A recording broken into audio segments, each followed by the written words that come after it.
press, because here is my sister. Is not a gentleman, he's a lady. And so I think the beginning is to look at our situation in Africa, or in fact, we start on the broadest plane. Look at the situation in the world today. The other day, somebody told me that there are 67 wars that are being fought in the world today. 67 wars. There's so much uncertainty. There's so much insecurity. There's so much instability. There's so much unpredictability in the world.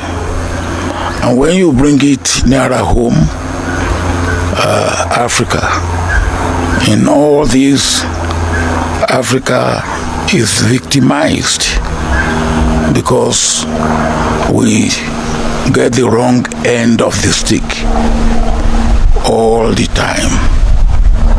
So what can we do?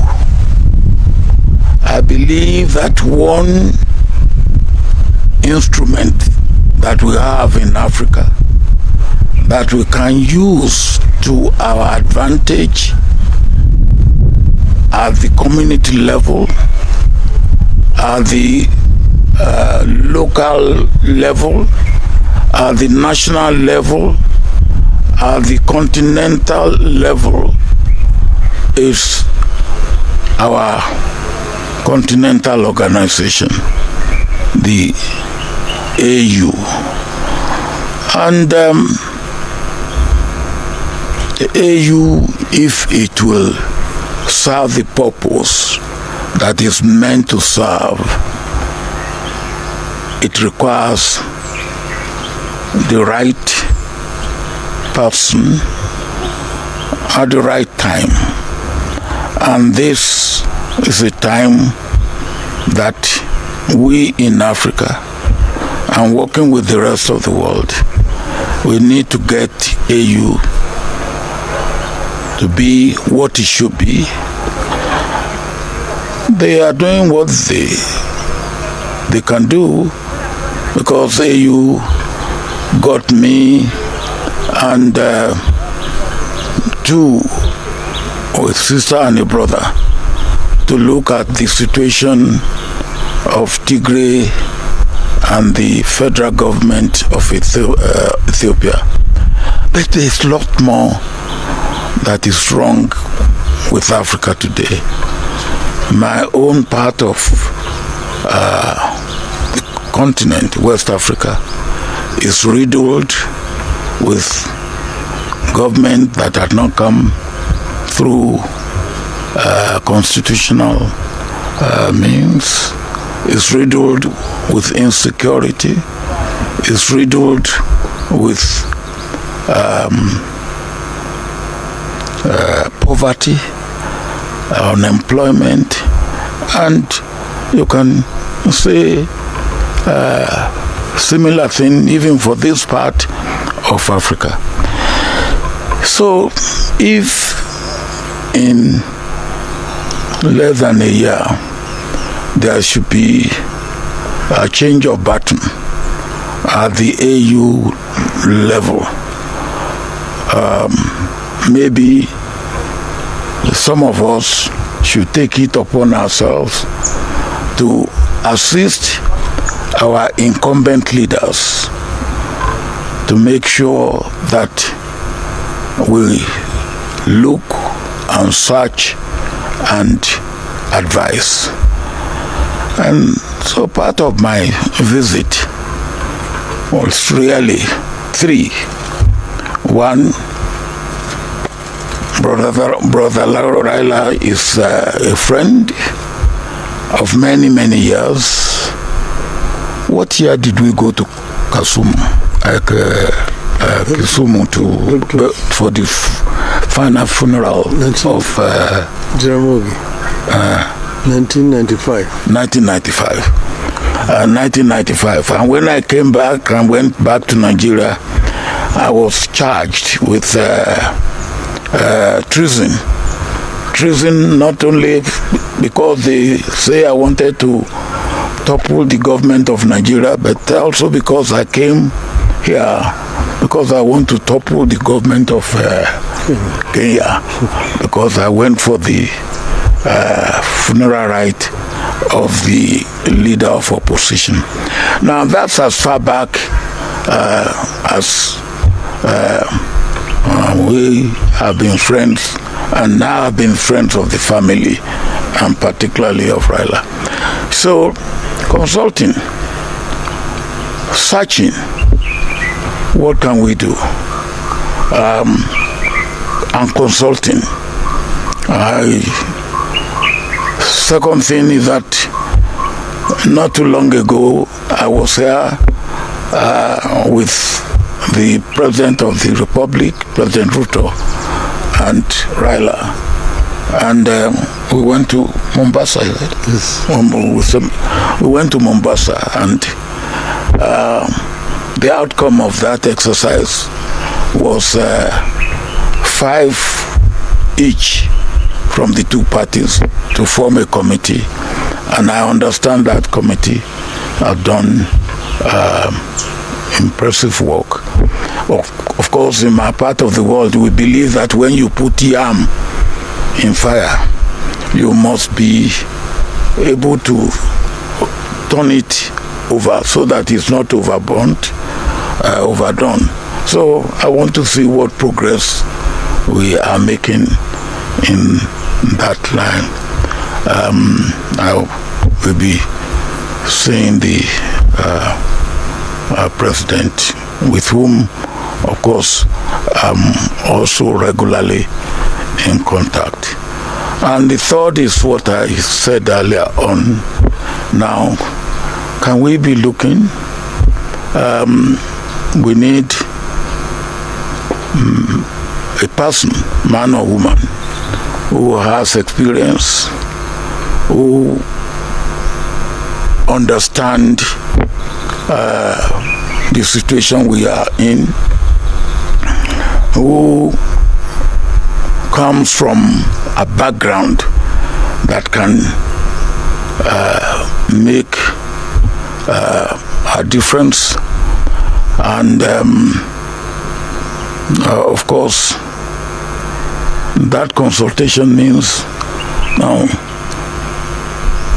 the people that I, from my own understanding of the situation and what I know of Africa, haven't been involved with Africa for more than 5 decades. What sort of people? Some time ago, I was one of those who midwifed, because we believe that people who have held the position of head of government, either at the prime minister level or at the presidential level, will be able to knock at the door of incumbent prime ministers and presidents without much ado. And such people will probably be the right person, armed with other attributes at this particular time. And as I was saying, we midwife Konare in some years back, and maybe at this time we should be looking at that sort of. But whoever we look for must come from a country that is not of extreme in any sense, and where there are no much antagonism against such country. Then when you look at those who have held that position before, I believe strictly it should be the turn of East Africa. Not too long ago, we had Southern Africa. The one now whose time will be ending is Central Africa. Before that, as I said, we had Conare from West Africa. I believe it should be the turn of Eastern Africa or East Africa. And can we find such a person? I believe, yes, we can. But such a person should not be the candidate of his country. It should be the candidate of the region. And if the region can come together and put such a candidate forward, I believe that should be the way we should go.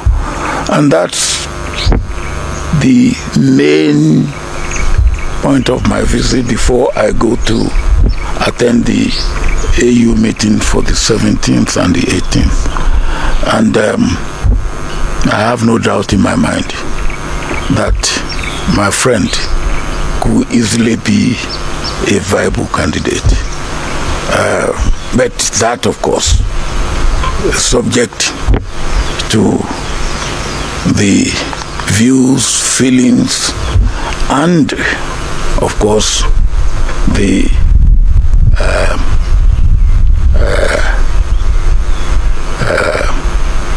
position and the presentation of our leaders in the East African sub-region. And then if the region puts a candidate forward, I believe the rest of the continent will go along with that. That's what I am consulting about. That's what I am working at, and I hope and pray that God will help us. Africa needs to stand up and stand up firmly. There's so much at stake in Africa today that we need to get it right. Thank you. Thank you, General. Ladies and gentlemen, I can only add that I have been consulting widely among friends. As the General said, he is one of my closest friends on the continent.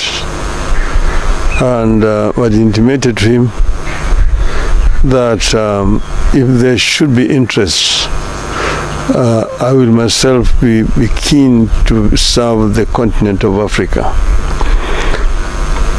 Mainly because as a Pan-Africanist, I believe strongly that Africa is playing in a league that it should not play. That Africa deserves better. Africa is we can say, the cradle of humanoid species. The first human who walked on this earth was an African. And Africa is also the cradle of human civilization. The Africans started using steel and steelwares before any other human beings elsewhere started doing so. Africa is the richest continent on the planet Earth in terms of minerals and general raw materials. It is a paradox that the richest in terms of resources is also the poorest.